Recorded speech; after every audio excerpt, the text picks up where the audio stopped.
Hey everyone, it's Nathan Rose here.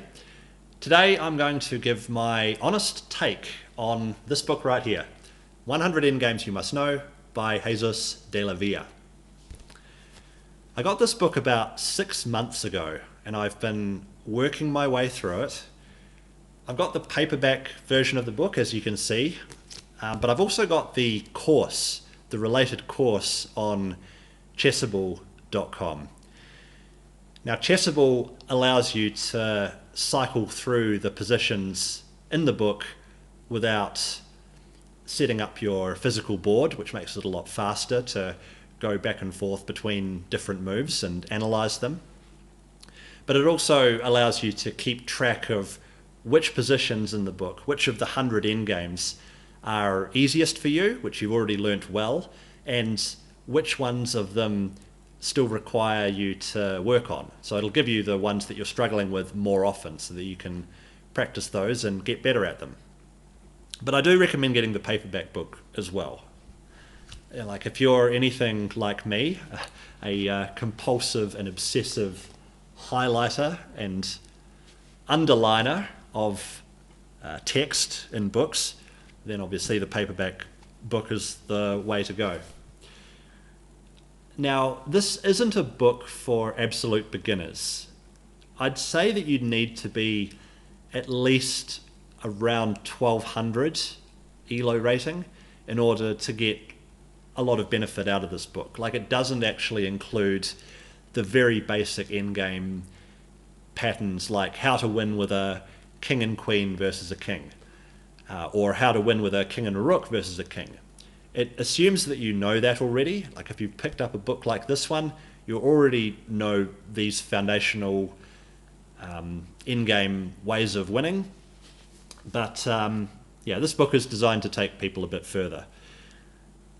What I really like is on page 11, right at the start of the book, it gives a selection of the 100 endgames, which players under a rating of around 2000 should focus on first. So there's about 30 out of the 100 that he says, okay, if you're under a rating of 2000, learn these first and then come back to the rest of the book once you've advanced your rating and you're ready for the more advanced material.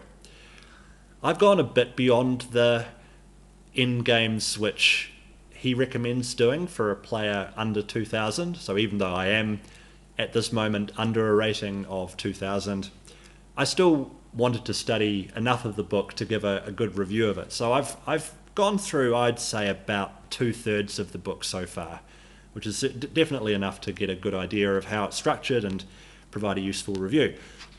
So how is it structured? Well, the different chapters are organized by what type of material is left on the board. So there's a chapter on knight versus pawn.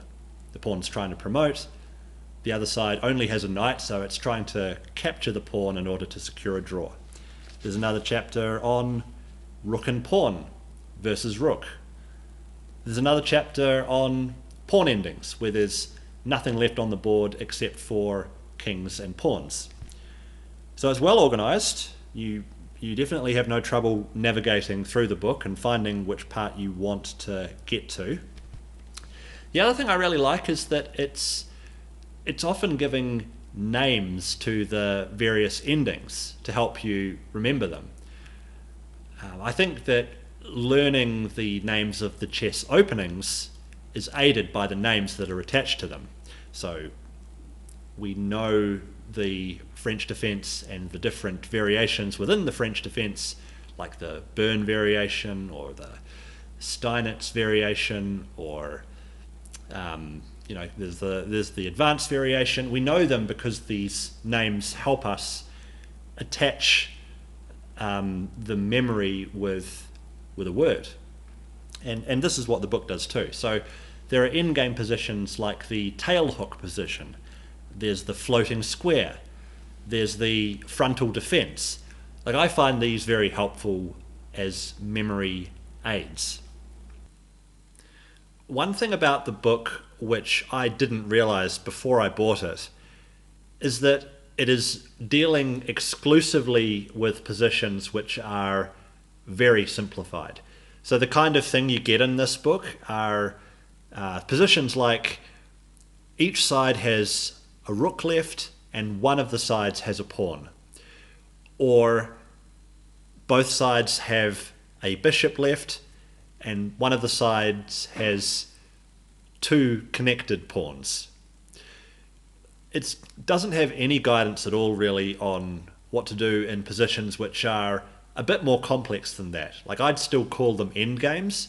For instance, if one side has a bishop and four pawns and a rook, and the other side has a knight, a rook, and three pawns, what do you do then? There's really no guidance on that. And I can understand why the author did it. What he's doing is he's giving these positions which you can aim for. A little bit like aiming for a king and queen versus king, right? If you know that that's winning, then you can aim for that and use your technique to win the game that way. But it's applying that to more complex positions. So if you know how to do it with a king and queen versus king, great. If you know how to do it with a king and rook versus king, great. But this book is teaching you how to secure wins or secure draws with other types of situations. But as far as how to handle the end game when it's still more complex, when there's still more pawns and more pieces left on the board, you are sort of left on your own. You still have to rely on general tactics, positional rules of thumb, and your own calculation. I don't know if there's any way to avoid that, but it's just something that you should know before buying the book. The other thing I would say is that actually pulling up the position that you've studied in an actual game is harder than you might imagine. So even though I've got the paperback book, and even though I've got all the highlights in it, and even though I've got the Chessable course and I'm practicing it, it does seem that in the heat of battle it's quite easy to forget the lesson or remember exactly where the pieces were placed. Like when you're reading the book or doing the position on Chessable, the pieces are all set up for you, but if you need to put the pieces into the correct position, or maybe the pieces are just slightly different, it's harder to remember, especially if you're short on time, which is often the case in endgames. The author actually has a very good suggestion there. He suggests that to solidify your understanding, you should take these positions and set up the pieces a bit differently.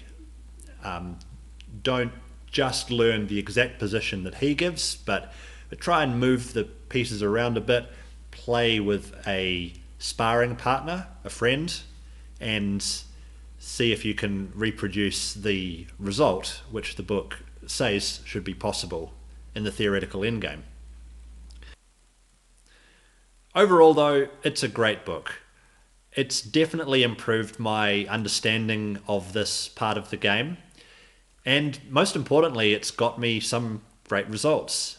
It's helped me to turn some potential losses into draws, and to turn winning endgames into wins, which is really the whole point, isn't it, of playing the endgame properly, to get the result in the bank if you've earned it, and to try and swindle a draw or even a win if you're worse. There's a quote on the back of the book which I really like. It says, if you really have no patience for endgames, at least read Jesus de la Villa's 100 Endgames You Must Know. I think that sums it up really well. It's a great guide to endgame technique, and by going through it and studying the positions, you'll definitely improve your understanding of this part of the game. So if you enjoyed this video, please do give it a thumbs up. It does help a great deal. And please subscribe for more great chess content. Bye for now.